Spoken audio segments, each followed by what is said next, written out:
আমি ছন্দা রানী, বয়স 42। আজ আমি তোমাদের যে গল্পটা শোনাতে যাচ্ছি তা আমার একান্ত ব্যক্তিগত।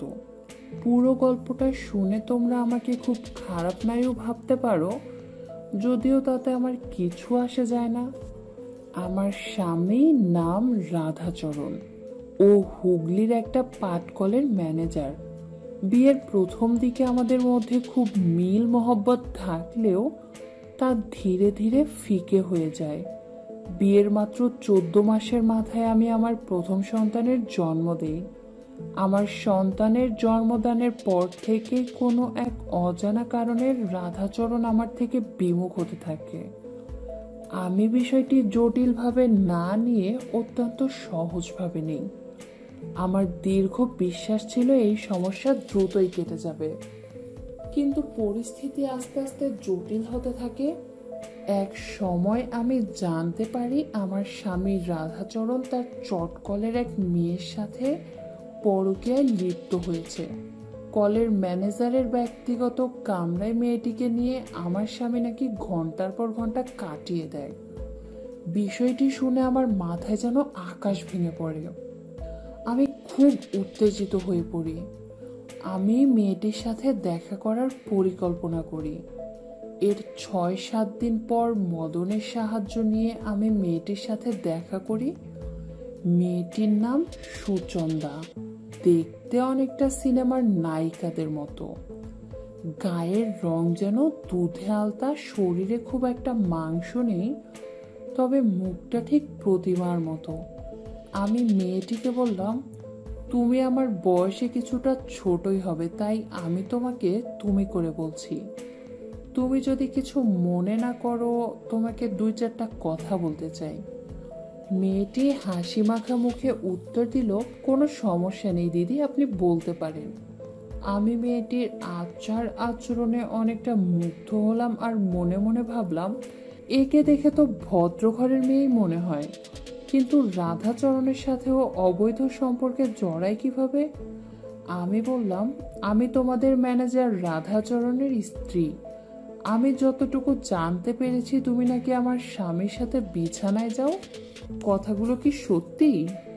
সুচন্দা খুব সাবলীলভাবে মাথা নেড়ে উত্তর দিল, হ্যাঁ। আমি অতিশয় অবাক হলাম। জিজ্ঞেস করলাম, দেখো আমি তোমার দিদির মতোই। তুমি কেন আমাদের সংসারে অশান্তির কারণ হচ্ছ? তুমি কি চাও আমাদের সংসারটা শেষ হয়ে যাক?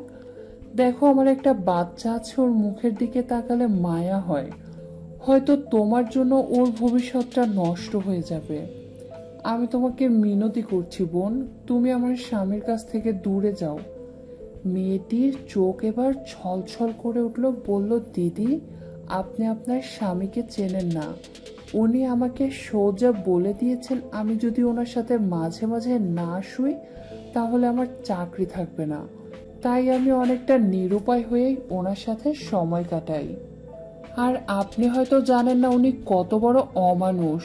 আমি যখন ওনার সাথে শুই উনি শরীরে রাক্ষসের মতো কামড়াতে থাকে। আমি যতই বলি আমার খুব লাগছে স্যার, উনি আমার কথা কানেই নেন না। আসলে আমার চাকরিটা খুব দরকার দিদি, তাই। ওর কথা শুনে আমার চোখে পানি চলে আসলো। আমি মেয়েটিকে বললাম, থাক বোন, আমি আর কিছু শুনতে চাই না, তুমি এখন যেতে পারো। আমি ছেলেকে কোলে নিয়ে মনে মনে প্রতিজ্ঞা করলাম আমি আর এই অমানুষের সাথে ঘর করব না। আমি আমার ছেলেকে নিয়ে সারা জীবন কাটিয়ে দিব। এই ঘটনার অল্প কিছুদিন পর সুচন্দা আর আমার স্বামী রাধাচরণ পাটকল কর্মীদের হাতে আপত্তিকর অবস্থায় ধরা পড়ল। শ্রমিকরা রাধাচরণকে কলের ভেতরেই লাঞ্ছিত করল। এই অপমান সহ্য করতে না পেরে আমার স্বামী রাধাচরণ সেই দিনই গলায় ফাঁস দিল। আমি আমার সন্তানকে নিয়ে পড়ে যাই অকুল সাগরে। আমার পরিবার থেকে আমাকে বিয়ের জন্য অনেক চাপ দিতে থাকে, কিন্তু আমি তাদের চাপ জানিয়ে দিয়েছি যে আমি আর বিয়ে করব না। আমার ঠাট্টা সম্পর্কের আত্মীয়রা বলতে শুরু করলো, মেয়ে মানুষ স্বামী ছাড়া জীবন কাটাতে পারে না, আজ হোক কাল হোক বিয়ে আমাকে করতেই হবে। আর বয়স যখন বাড়তে থাকে, অর্থাৎ 40-এর পর, মেয়ে মানুষের নাকি শারীরিক মিলনের চাহিদাও নাকি অসম্ভব রকমের বেড়ে যায়। আমি মানুষের কথা কানে না নিয়ে আমার সন্তানের ওপর সবটুকু মনোযোগ দিলাম। দিন, মাস, বছর কাটতে লাগলো। ধীরে ধীরে সময়ের সাথে আমার ছেলেও বড় হতে লাগলো। ওকে স্কুলে ভর্তি করালাম। আমি একটু একটু দর্জি কাজ জানি। এই কাজ করেই আমি সংসারের ঘানি টানতে লাগলাম। এই দীর্ঘ সময়ে আমার জীবনে কম বাধা আসেনি। সবই ভগবানের কৃপায় শক্ত হাতে সামাল দিয়েছি। এই সময়ে অনেকেই আমার কাছে পানি প্রার্থনা করেছে, কিন্তু আমি কিছুতেই সম্মত হইনি। কতজন গায়ে পড়ে কথা বলেছে, কেউ বা এসেছিল আমার শুভাকাঙ্ক্ষী হতে। আসলে সবার একটাই লক্ষ্য ছিল, তা হলো আমার শরীর। ওরা সবাই আমার শরীরকে ছিঁড়ে ছিঁড়ে খেতে চেয়েছে, কিন্তু আমি তা হতে দিইনি। এর মধ্যে আমার শরীর যে কোনো পুরুষের আদর কামনা করেনি তা নয়, তবে আমি তা কাউকে কখনোই বুঝতে দেইনি। আমার ছেলে দেখতে দেখতে বড় হয়েছে। ও এখন ভারতীয় প্রতিরক্ষা বাহিনীর গর্বিত সদস্য। ছেলে বড় হয়েছে, তাই ওর বিয়ে দেয়া আমার নৈতিক দায়িত্ব। আমি বিভিন্ন মাধ্যমে চঞ্চলের পাত্রী দেখা শুরু করেছি।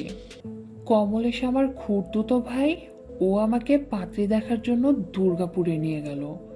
পাত্রী দেখে আমার পছন্দ হলো বটে, কিন্তু পাত্রীর বাবাকে পাকা কথা দিতে পারলাম না, কারণ আমি চাই পাত্র পাত্রী একে অপরকে দেখে নিক, তাদের নিজেদের মধ্যে জানাজানি হোক। এইখানে আমি তোমাদের বলে রাখি, পাত্রীর পিতা অতিশয় ভদ্র মানুষ এবং সজ্জন ব্যক্তি। তার সাথে কথা বলে আমার খুব ভালো লেগেছে। আমি মুগ্ধ হয়েছি। আমি দুর্গাপুর থেকে ঘুরে আসার 4 দিন পর চঞ্চল ওর মামা কমলেশকে নিয়ে পাত্রী দেখতে যায়। ওরা দুজন দুজনকেই খুব পছন্দ করে ফেলে। তারপর পাত্রীর বাবার সাথে আমি পাকা কথা বলে বিয়ের দিনক্ষণ ধার্য করি। বৈশাখের 14 তারিখে আমার ছেলে চঞ্চল আর বিমলার বিয়ে হয়। আমি পূর্বেই বলেছি, মেয়ের বাবা অর্থাৎ আমার ছেলের শ্বশুর অত্যন্ত ভদ্র আর সজ্জন ব্যক্তি, তাই ওনার সাথে বেয়াই হিসেবে খুব দ্রুতই আমার ভাব জমে ওঠে। আমি তখনও জানতাম না এই লোকটার সাথেই আমার জীবন গেঁথে আছে।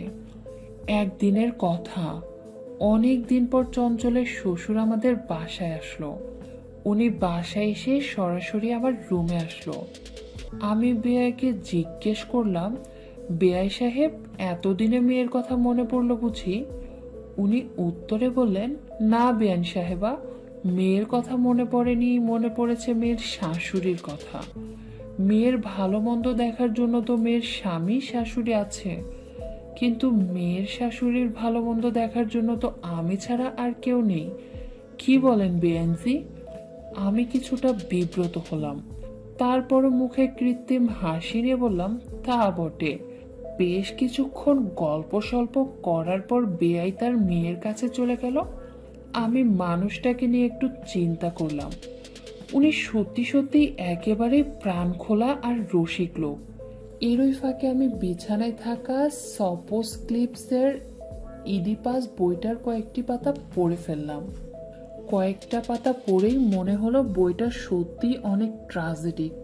মনে মনে ভগবানের কাছে চাইলাম এরকম ট্রাজেডি যেন কোনো মানুষের জীবনে নেমে না আসে। কিন্তু তখনও কি আমি জানতাম ভগবান আমার দৃষ্টিতেই লুকিয়ে রেখেছেন? যাই হোক, বেয়াই রাতের খাওয়া দাওয়া শেষে এক খিলিপান চিবাতে আমার রুমে আসলেন। উনি এসে সোফায় না বসে বিছানায় পা তুলে আমার পাশে বসলেন। অনেকক্ষণ ধরে ওনার সাথে আমার গল্প চলল। উনি আমার জীবনের খুঁটিনাটি জানতে চাইলেন। আমিও ওনার জীবনের প্রায় সবগুলো বিশেষ ঘটনাই জেনে নিলাম। এক সময় উনি আমাকে বললেন, বেয়ান সাহেবা, সত্যিকার অর্থে আপনার এবং আমার কারোরই মাথার উপর ছায়া নেই।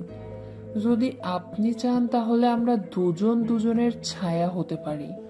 আমি বেয়াইয়ের কথা শুনে যেন আকাশ থেকে পড়লাম। আমি কিছুই বলতে পারলাম না, কারণ ওনার ইঙ্গিত আমি বুঝতে পেরেছি।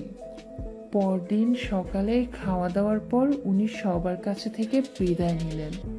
পরিশেষে আমার কাছে এসে বললেন, বিয়ান সাহেবা, যদি অজান্তে আপনার মনে কষ্ট দিয়ে থাকি তার জন্য দুঃখিত। আর একটা কথা, সামনের মাসের 9 তারিখে বিমলা সহ আপনি আমার বাড়িতে আসবেন, এটা আমার অনুরোধ। আমি কোনো কিছু না ভেবেই বলে দিলাম, ঠিক আছে বেয়াই সাহেব, যাব।